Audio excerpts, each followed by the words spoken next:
আমাদের অনেকেই একজন স্ত্রী গ্রহণ করার পরে সমাজের দিকে লক্ষ্য করে প্রয়োজনের আলোকে উনি আর করতে চান না, করতে পারেন না, মানুষ হাসি ঠাট্টা করে। একজন মানুষ যদি তার বাসায় স্ত্রী থাকা সত্ত্বেও যদি পরকীয়া করেন, অপরাধ করেন, অন্যায় করেন, সমাজ এটাকে ছোট করে দেখে। অথচ এই মানুষটাই যদি আরেকটি বিয়ে করেন, সমাজ এটাকে ন্যায় কাজটা, কোরআনের নির্দেশিত কাজটা তিনি গ্রহণ করলেন, অথচ সমাজ এটাকে অন্যায় হিসেবে বিশাল করে দেখানো হয় যে ওই লোক তো বিয়ে 2টা করে ফেলছে, তার চরিত্র খারাপ। বিয়ে 2টা করা কি চরিত্র খারাপ? 3টা করলে কি খারাপ? 4টা করলে কি খারাপ? না, বরং একজন মানুষের স্ত্রী থাকা সত্ত্বেও যদি অন্যজনের কাছে সে যেতে চায়, লিপ্সায়িত হতে চায়, লোভিং করতে চায়, অপরাধ করতে চায়, অনৈতিক কাজ করতে চায়, বরং তাকেই বলা উচিত দুশ্চরিত্র পুরুষ, তাকেই বলা উচিত দুশ্চরিত্র নারী। কিন্তু কেউ যদি বৈধ পন্থায়, কোনো পুরুষ, কোনো স্বামী যদি বৈধ পন্থায় আরেকজন স্ত্রী গ্রহণ করতে চান, দ্বিতীয়টা করতে চান, তখন তাকে শরীয়ত কখনোই খারাপ চোখে দেখে না, বরং শরীয়ত তাকে উৎসাহিত করে। সম্মানিত উপস্থিতি, নবী করিম সাল্লাল্লাহু আলাইহি সাল্লামের সময়ে যেটি হয়েছে, বর্তমানেও যদি আমাদের সমাজে, অন্তত সমাজের চোখে, রাষ্ট্রের চোখে তাকে পজিটিভভাবে দেখা হতো। অসংখ্য মহিলা এমন আছেন, বিয়ের 6 মাস পরে, 1টা 2টা সন্তান হওয়ার পরে স্বামী মারা গেছেন। এই মহিলাটা সারা জীবন বিধবা থেকে গেলেন, সারা জীবন তিনি একাকিত্ব থেকে গেলেন, সারা জীবন হয়তো তিনি অপরাধের দিকেও তিনি মুভ করতে পারেন, তিনি অসহায় নিঃস্ব হয়ে রইলেন। অথচ কোনো ধনাঢ্য ব্যক্তি, ধনাঢ্য কোনো মানুষ যদি তাকে স্ত্রী হিসেবে গ্রহণ করে রাখত, ওই সন্তানগুলো ভালোভাবে চলতো। এই মহিলাটাও পরকীয়া হোক, দুশ্চরিত্রের চিন্তা ভাবনা হোক, খারাপ কোনো বিষয় হোক, তার থাকতো না। শরীয়ত বৈধ করে এজন্যই দিয়েছে যে একজন মহিলা তালাক পাওয়ার পরে, স্বামী ইন্তেকাল করার পরে, এই সময়টা তাকে একাকিত্ব নয়, বরং আরেকজন ধনাঢ্যবান, সমর্থবান কেউ যেন তাকে বিয়ে করে, তাকে আশ্রয় দেয়। এর জন্য পরকালে আল্লাহ তাআলা পুরস্কারও রেখেছেন। পড়েন আলহামদুলিল্লাহ।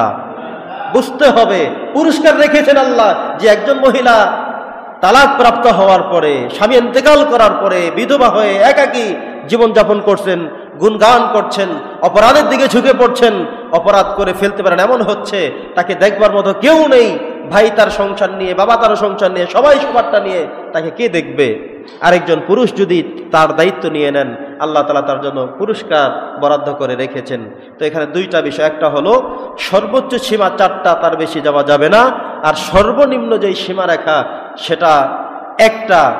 কেউ যদি বলবেন আমি জীবনে বিয়েই করব না, তিনি এই কোরআনের আয়াতকে অস্বীকার করলেন, অমান্য করলেন, তার ঠিক হবে না। আবার কেউ একটা বিয়ে করার পরে তিনি যে মনে করেন আর করা যাবে না, সমাজ শোনে না, সমাজ মানে না, অথচ আপনার স্ত্রী অসুস্থ, তাকে দিয়ে চলে না, জীবন চলে না, সংসার চলে না, হচ্ছে না, অথবা তিনি মারা গেলেন, অথবা আপনার কথা শুনে না, এমত অবস্থায় আল্লাহ তাআলা তালাকের রাস্তাও রেখেছেন, দ্বিতীয় বিয়ে করার রাস্তা অনুমোদন দিয়েও রেখেছেন।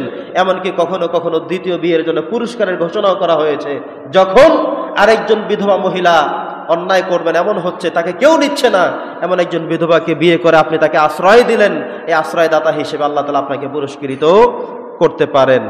সম্মানিত উপস্থিতি, বিয়ের বয়স কখন থেকে শুরু? আল্লাহ তাআলা যেটা বলেছেন, কোরআন সুন্নাহ দ্বারা যেটা প্রমাণিত হয়, সেটা হলো একজন মানুষ বালেগ হওয়ার পরে, প্রাপ্তবয়স্ক হওয়ার পরে তার বিয়ের উপযুক্ততা গ্রহণ করেন। এছাড়াও তিনি যেহেতু বিয়ে গ্রহণ করার পরে একজন স্ত্রী গ্রহণ করবেন, তার খাবার দাবার, পোশাক পরিচ্ছদ, ইনকামের অনেকগুলো বিষয় জড়িত থাকার কারণে শরীয়ত আরও কতগুলো কাজ তার উপরে দায়িত্ব হিসেবে দিয়েছেন, বিধায় তিনি আরও কিছু অ্যাবিলিটি অর্জন করতে পারেন। কিন্তু আমাদের সমাজ, একজন পুরুষের বয়স 20 বছর ছাড়িয়ে গেল, 25 বছর ছাড়িয়ে গেল, 30 বছর ছাড়িয়ে গেল, তিনি সরকারি চাকরি করেন না, ভালো কিছু করেন না, করতে পারেন না, সেজন্য তার কাছে মেয়ে দেয়া হচ্ছে না, সেজন্য তিনি তার অভিভাবকের পক্ষ থেকে বিয়ে করানো হচ্ছে না। এটা কিন্তু কোরআন সুন্নাহর বিরুদ্ধাচরণ হচ্ছে। আল্লাহ তাআলা কোরআনে বলে দিয়েছেন চমৎকারভাবে যে কোনো বেকার পুরুষ যদি তার প্রাপ্তবয়স্ক হওয়ার পরেও তিনি গরিবী হালতে আছেন, তাকে তোমরা গরিব বলে বিয়ে থেকে মুক্ত রেখো না, বিয়ের পরে আল্লাহ তাআলা রিজিকের বন্দোবস্ত করে দেন। সুবহানাল্লাহ। আপনি দেখবেন যেই সময় আপনি বিয়ে করতে চেয়েছেন বা বিয়ে করেছেন, সেই সময় স্ত্রীকে মহারার টাকা দিতে পারেননি, সেই সময়ে তাকে ঠিকমতো জিনিস দিতে পারেননি, সেই সময় যতটুকু অলংকার দেওয়ার কথা দিতে পারেননি, সেই সময় তার বাড়ির যতজন মানুষ এনে খাওয়ানোর কথা ছিল, প্রয়োজন ছিল, সেগুলোও পারেননি। কিন্তু একটা সময় বিয়ে করার পরে বরকত হতে হতে হতে আপনার স্ত্রীকে চালাতে পারছেন, সম্পত্তি ক্রয় করেছেন, ঘর বাড়ি তৈরি করেছেন, সন্তানগুলোকে লেখাপড়া করাচ্ছেন, অনেক কিছু করে ফেলেছেন। তো এগুলো আসলো কোত্থেকে?